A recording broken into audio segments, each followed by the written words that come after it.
Ao refletirmos sobre o processo histórico de silenciamento e o apagamento das culturas afrodiaspóricas no Brasil, se faz necessário que olhemos para o ontem de nossa construção como nação para compreendermos os alicerces que irão dar base a esta estrutura que é agressiva, massacrante, excludente e desumana que chegou até a nossa atualidade. É a história de povos que foram arrancados de suas origens diversas, reis, rainhas, príncipes, princesas, trazidos do continente africano nos porões dos navios negreiros, e que serviram à casa grande e à edificação da nação que era construída à base de sangue, suor, lágrimas e muito banzo. Ao chegar no Brasil durante o século XV, o colonizador não encontrou uma terra de ninguém. Aqui já haviam povos nativos que vão ser chamados de índios, e depois viriam outros povos que iriam se juntando e dando forma a outros tipos de relações numa mescla que aos poucos iria dando identidade ao povo brasileiro. Apesar de parecer muito bonito, este processo é marcado por sofrimentos, subjugação, exclusão, preconceito e racismo.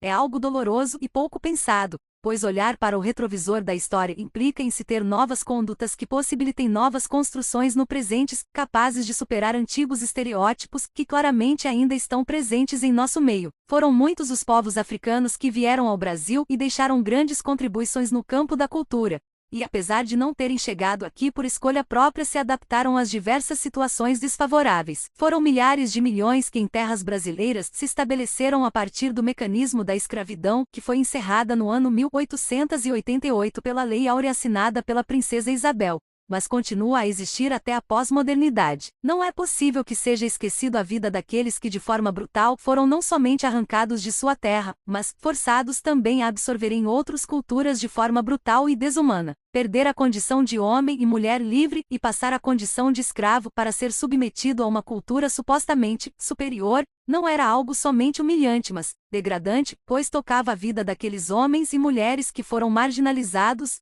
e profundamente feridos em sua dignidade física, psíquica, religiosa e social. Quando olhamos para o passado, já intuímos o motivo pelo qual os afrodescendentes brasileiros, em sua grande maioria, não se encontram conectados de forma harmoniosa com o seu passado e sua ancestralidade. O silenciamento sentido é real, e em muitos casos, há pouco interesse de se saber suas origens, que com o passar do tempo vai deixando no esquecimento toda a memória que sempre deveria estar sendo visitada e celebrada não somente com alegria, mas como sinal de força e resistência de uma cultura que permanece viva e no centro das lutas de cada dia. No Brasil, apesar de termos muito material sobre a cultura dos povos africanos, ainda é complexo falarmos sobre uma documentação oficial sobre a presença dos povos africanos trazidos da África, e este fato é algo que não somente atrapalha como também inviabiliza o conhecimento das pessoas que querem saber sobre suas origens. 2. A importância dos coletivos sociais negros, em especial os terreiros das diferentes nações de candomblés, como espaços de enfrentamento vivos nas periférias das cidades.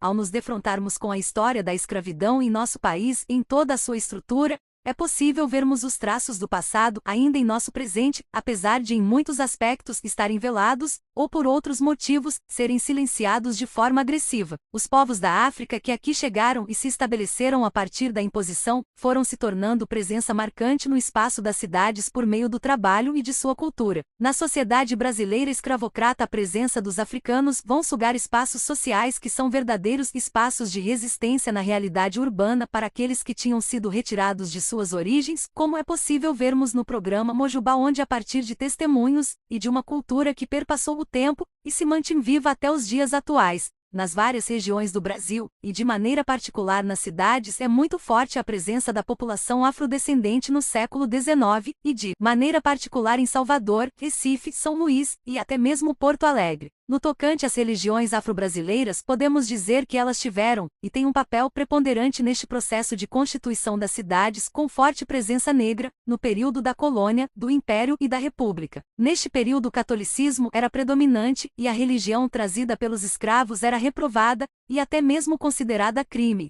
Logo a macumba, o curandeirismo, a feitiçaria e o espiritismo não eram vistos com bons olhos e reprovados socialmente. Com o tempo vai acontecendo uma que vai ser denominada sincretismo, com características próprias que obterão seu espaço na tessitura social, e com o passar do tempo será ressignificado, deixando seu contributo cultural, histórico e antropológico. Em contrapartida, os movimentos negros nas sociedades vão gerar problemas que desembocaram em conflitos, onde a religião de matriz africana terá que lutar para ter seu espaço num Estado que se autodenomina republicano, livre e laico. No decorrer deste processo, a luta por espaço vai fazer com que estas religiões deixem de ser vistas como somente cultura e folclore, e passem a ser valorizadas e inseridas na construção da sociedade. Basta percebermos que no programa Mojubá se relatou a experiência de uma política pública no campo da saúde, a partir da experiência religiosa de matriz africana. O movimento social negro tem em sua religião um aspecto unitivo capaz de unir a política à história de suas lutas em busca da liberdade. Neste sentido, o mito das origens fala de sua ancestralidade,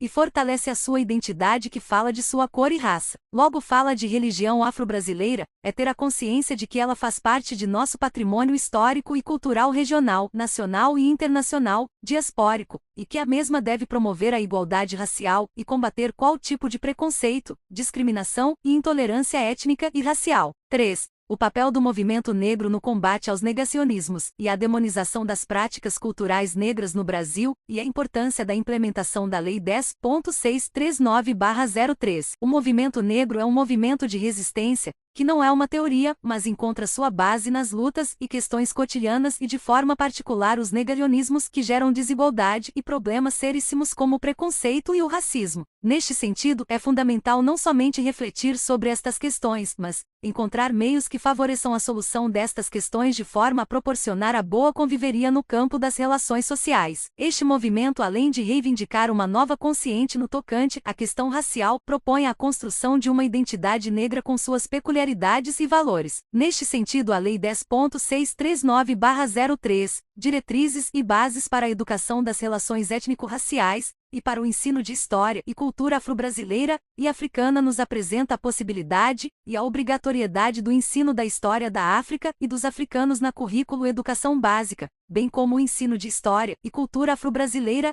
e africana em instituições de ensino fundamental e médio. Aqui vale salientar que a implementação desta lei é fruto de lutas, conflitos onde em vários momentos pessoas foram capazes de ofertar suas vidas para fazer valer os seus direitos de viverem tudo aquilo que é próprio de suas origens e identidade. Daí, é possível intuirmos que todos os processos que favoreçam suas conquistas é fruto das lutas de pessoas, organizações e movimentos que reivindicaram uma educação que conscientizasse para a questão da raça e identidade negra. Não se pode negar a força dos movimentos sociais e, de forma particular, o movimento negro, que a partir de debates e reflexões vai trazer para o espaço da educação em nosso país propostas no campo étnico-racial, que estará presente no ensino de história e cultura afro-brasileira e africana. A Lei 10.639 foi aprovada em 1999 e sancionada somente em março de 2003 no governo do presidente Lula, que naquele momento histórico apoiou a luta da população negra. Tratar e refletir sobre a cultura afro-brasileira